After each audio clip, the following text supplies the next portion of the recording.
Café Virtual.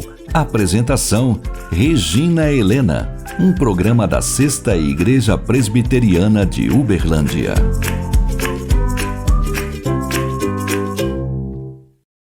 Seja muito bem-vindo ao Café Virtual. Obrigada por estar aqui comigo, mais uma semana que começa, né? Muito obrigada. E que Deus possa falar ao meu e ao seu coração agora.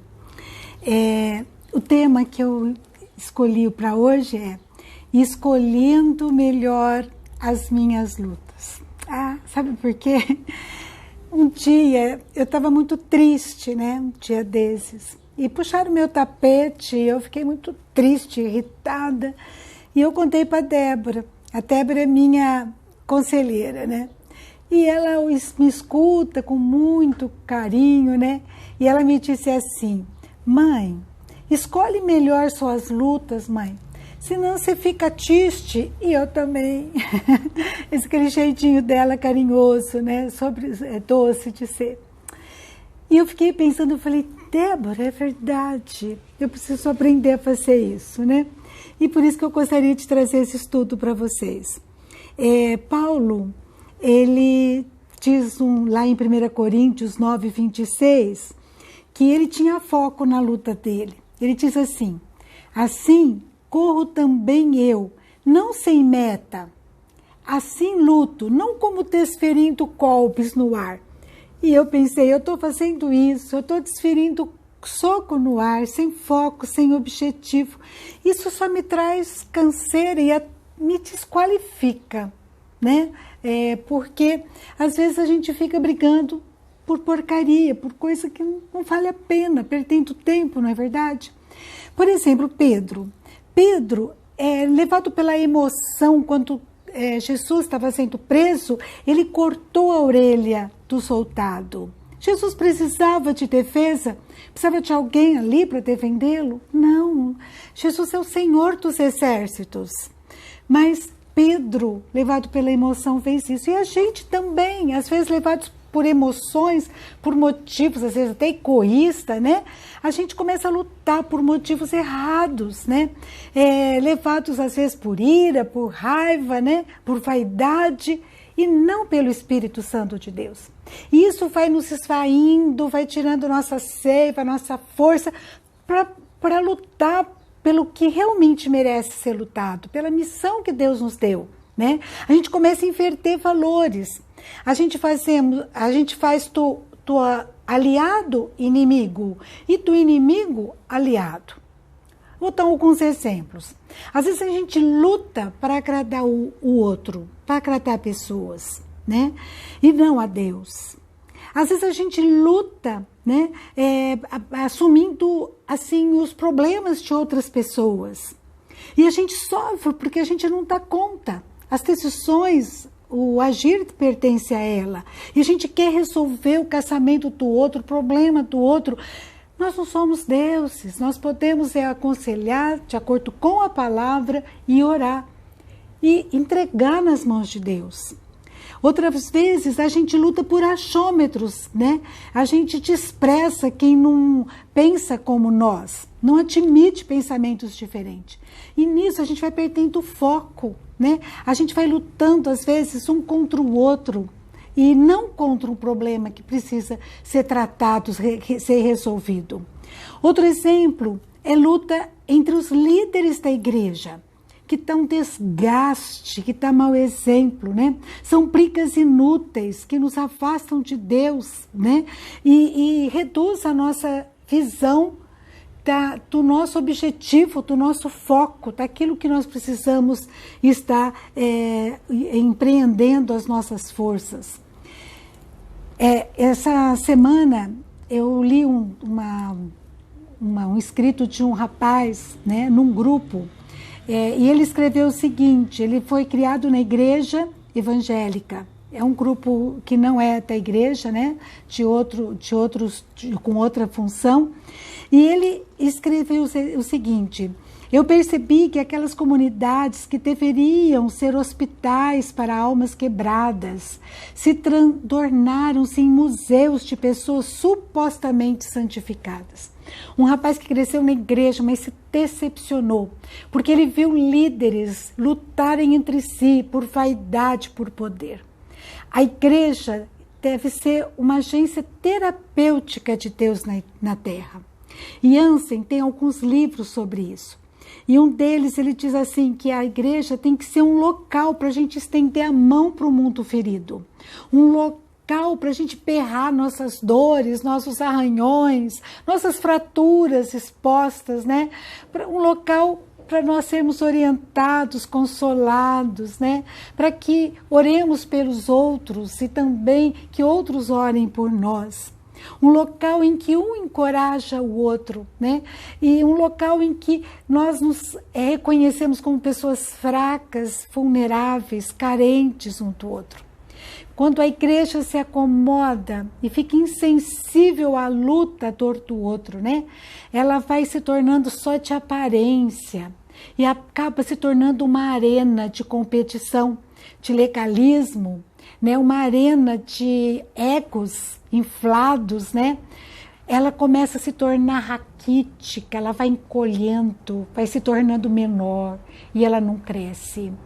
Gente que é armada, né? Muitas vezes em nome de Deus, e vai dissipando a ira, a intolerância, né? Como é possível fazer missão num ambiente desse? Não dá, é impossível. Então, meus amados, uma palavra para mim, para começar em mim e para você. Nós não podemos perder o foco de quem realmente é o inimigo. Em Efésios, nós temos um texto, capítulo 6, que fala o seguinte: quem realmente são os nossos inimigos? Lá diz assim, Efésios 6:12. Porque a nossa luta não é contra o sangue e a carne, e sim contra os principados e potestades, contra os dominadores desse mundo tenebroso, contra as forças espirituais do mal nas regiões celestes. Ele diz assim que o diabo e seus demônios são os nossos inimigos, não minha família, não meu irmão de fé. Que nós devemos lutar, ter foco na nossa luta e não lutar um contra o outro que também já está cansado, ferido, né? Nós temos que nos unir para guerrear contra o verdadeiro inimigo, não subestimar esse inimigo, porque ele não tira férias, ele gera dúvidas, insatisfação, ele coloca o joio para atrapalhar o crescimento do trigo, a Bíblia fala. Ele estimula, né? Estimula heresias, brigas, disputas, egoísmo, né? Mágoas, discórdias. O inimigo vai semeando, né? Intrigas entre os irmãos para atrapalhar as nossas orações e as obras missionárias. Também não devemos superestimar o inimigo, né? Lutero ele diz assim que o inimigo é limitado, o diabo é limitado, ele é um cachorro na coleira de Deus, né? E vai até onde Deus permite. Então, voltando aqui, nós devemos ter foco, reconhecer quem realmente é o nosso inimigo e lutar, né? E em Colossenses, o livro todo de Colossenses fala isso para mim. Ele diz para mim que eu devo conhecer a palavra para não ser enganado por vãs doutrinas, por práticas erradas, né? E no capítulo 3 de Colossenses, no versículo 8, ele diz assim, que nós devemos nos despojar, lançar fora, né? Aquilo que não é bom, aquilo que é ruim. E ele dá uma lista aqui, são os vícios, é a injustiça, são conflitos, a avareza, lançar fora as tentações, a mentira, né? A maldade, as intrigas, né? As más intenções, o ódio, né? Lançar fora, abandonar, jogar fora. E nos revestir, ele diz, né? E nos revestir, no capítulo 3, versículo 10 de Colossenses, né? Nos agasalhar daquilo que é bom, das virtudes, né? Da misericórdia, misericórdia, da bondade, da mansidão, da paciência, né? Valorizando a família, o nosso irmão na fé, a comunhão, a dignidade nesse mundo, a verdade, né? Então, que nós devemos abandonar o que é ruim e nos agasalhar, nos revestir daquilo que é bom. E ter foco, assim como Davi nos ensina. Ele se desviou do seu irmão Eliabe, que o chamou para briga, né? Que o desafiou para brigar, que o quis perturbar Davi, mas o foco de Davi naquele momento era Golias, e ele não se desviou e ele teve vitória.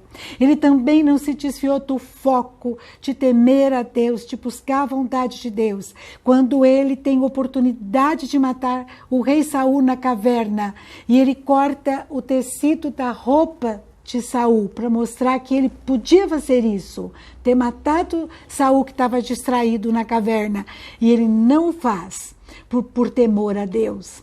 E, inclusive chama o rei Saul de pai, o seu algoz, né? O seu inimigo de pai. E assim Davi ele teve foco e ele cumpriu a missão que Deus tinha para ele. Que você e eu possamos escolher nossas lutas e ter foco.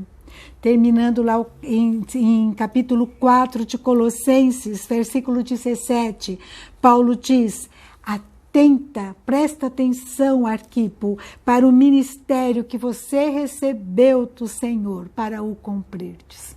Que eu, Regina, possa prestar atenção no ministério que Deus preparou para mim. Focar esse ministério e não escolher errado as minhas lutas. Que eu e você possamos fazer isso. Vamos orar? Senhor meu Deus, obrigada, porque Tua palavra nos ensina tanto, Pai. Que possamos ter foco, Pai, naquilo que realmente é importante, é relevante e que vale a pena lutar.